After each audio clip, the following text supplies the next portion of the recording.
que la galap sujeta tisel chanik quiñao y chic arewale con conversación paquiche para que puedan practicar los estudiantes de segundo primaria su conversación que va a representar la segunda actividad de cronograma. Bien, a los que les corresponda Zakarik dramatizar el saludo de buenos días es a Jordi Morales y a Kerry Rodas. Zakarik, el nombre del niño. Jordi será la A y Kerry la B. Zakarik, Utzapetik.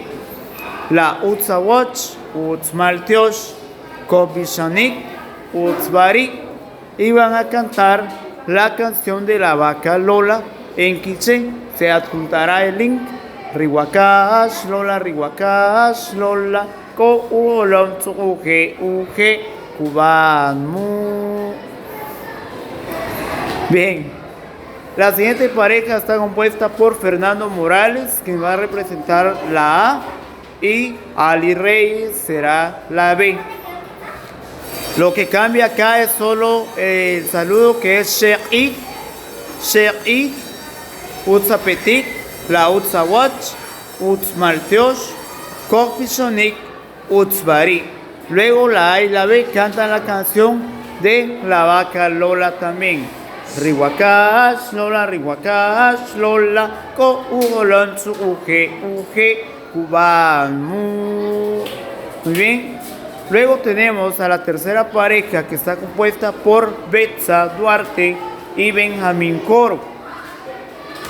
Shokak Up, Utzapetik. La Utzawach, Utzmaltiosh, Kobishonik, Utzbari. Cantan la canción de la vaca Lola también.